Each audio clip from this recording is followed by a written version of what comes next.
The training was rough. Sometimes there was some downtime, but when we actually rioted and they put the riot gear on, we were, potatoes flying, kicking, throwing people around, getting beat up with batons. It was rough. It was absolutely incredible. It was an awesome experience because working in an office, it was a pretty cool opportunity to get out of the office and experience what they do a little bit. And yeah, man, they put some work on us. Like, they were really coming at us. For as small numbers they had, I didn't expect them to be as good as they were, but they stayed in formations. When we came at them, they were always ready to combat what we had coming for them. They were on point with everything they did. Absolutely, absolutely. It's an awesome experience to mix the two, our side of combat and theirs. It's an awesome experience. It's important to give them training for what they do, and also to give us a little bit of knowledge and a little bit of training on what they do. So both sides are just more experienced at the end of it. PFC Ned Johnson. We came out here on Monday. The Bermuda Army is doing their annual training, and we're just role-playing, trying to help them so that they have a real-life experience during it. So we're supposed to be villagers. There's unrest in the village. They've brought in, I guess, their equivalent of the National Guard. We're not happy they're here. Of course, they're not happy with the violence that we have caused, so it creates friction.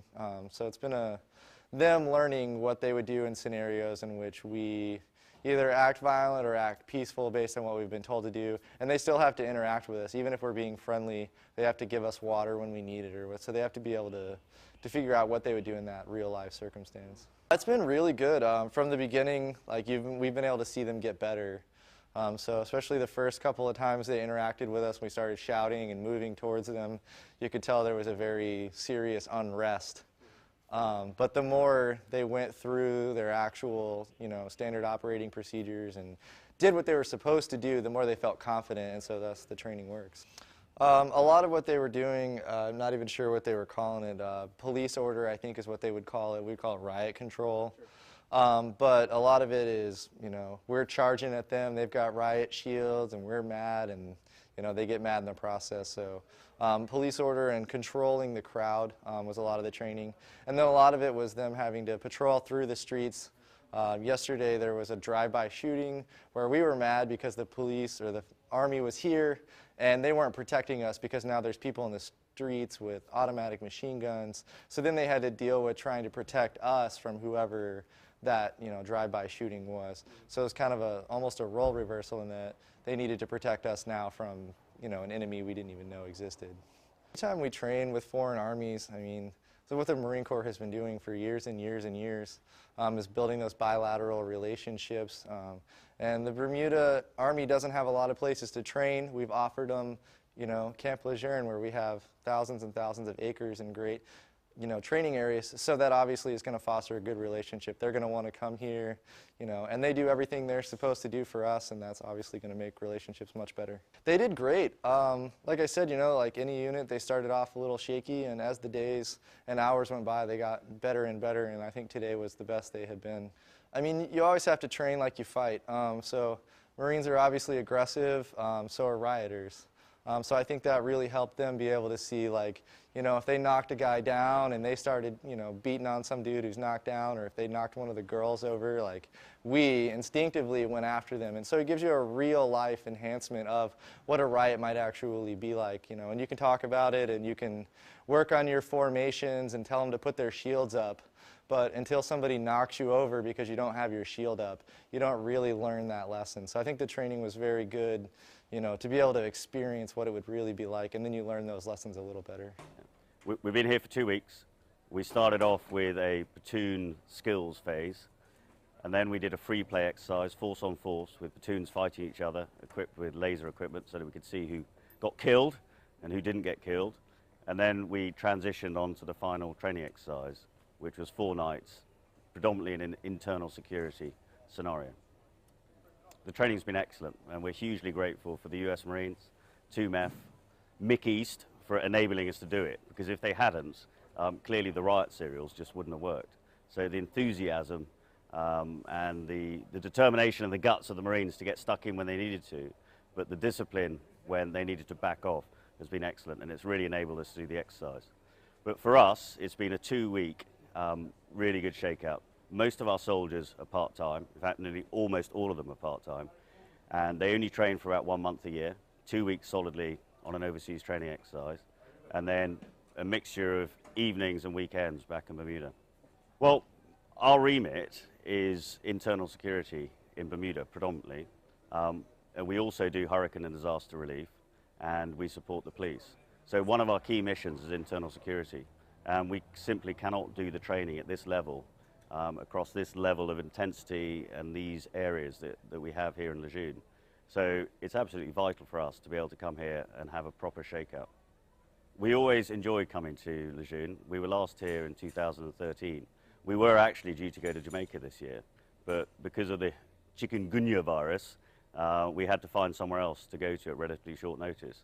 And through our contacts in the US Marines, we were able to come back here, and we're hugely grateful for the way that they supported us.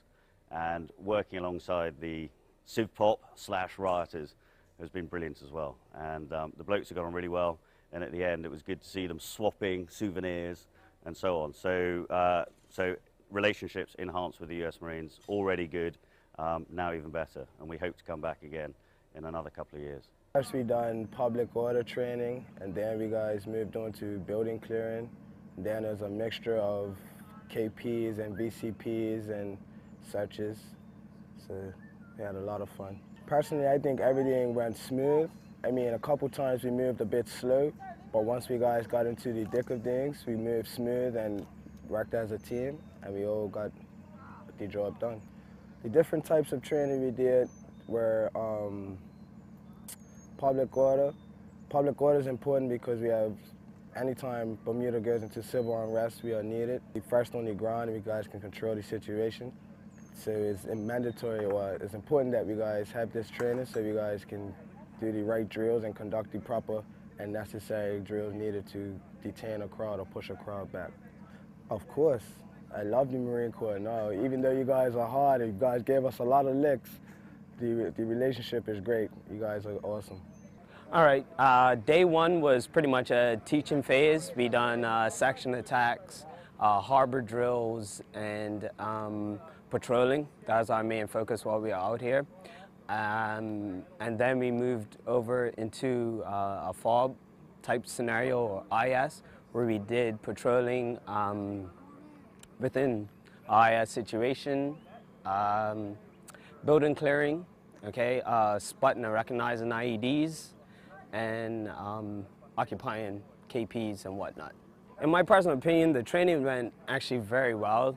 I did see the progression in the troops and how they adapted and went from just a basic knowledge up to a higher standard of training. Okay, the different types of training that I did see, we have went from conventional up until internal security. So the main focus was the IEDs, which pretty much improvised explosive device, yeah. The public order, which was new to me, whereas we'll be clearing crowds, large groups and whatnot of civil unrest, and then how to control them, push them in different directions and whatnot. And that's it. Yes, I think that the training did improve the relationship between the two, the Marines and the Bermuda Regiment, because we are allowed to operate in different scenarios and whatnot. Bermuda is a very small island, so we are limited on our training areas. So coming over here, we're able to expand and use different things in different scenarios and whatnot, and be able to actually use our training to its best ability. Also, Marines, when they come down, they have a place to stay, a nice, beautiful island and whatnot, so yeah. Sure. The first week was more of a teaching phase. We went from more of a conventional role, conventional skills and drills, and we transitioned quite smoothly into urban ops, anything from internal security, public order, strike ops, you name it.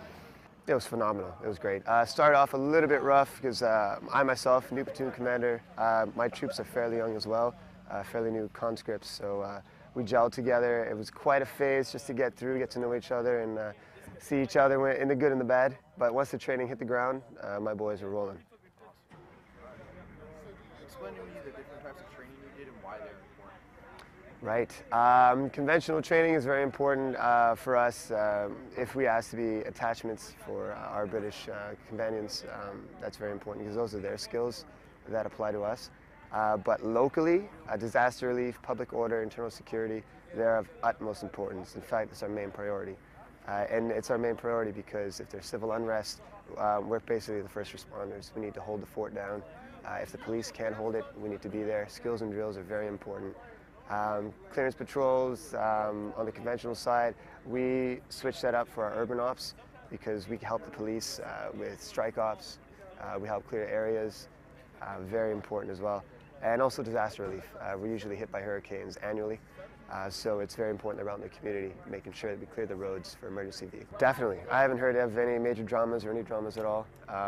The resources here, human and non-human, are phenomenal. From the FOBs to the CivPop provided to even the PR unit being around. Very knowledgeable with training, very knowledgeable, very kind. In my opinion, relationship is strengthened for sure.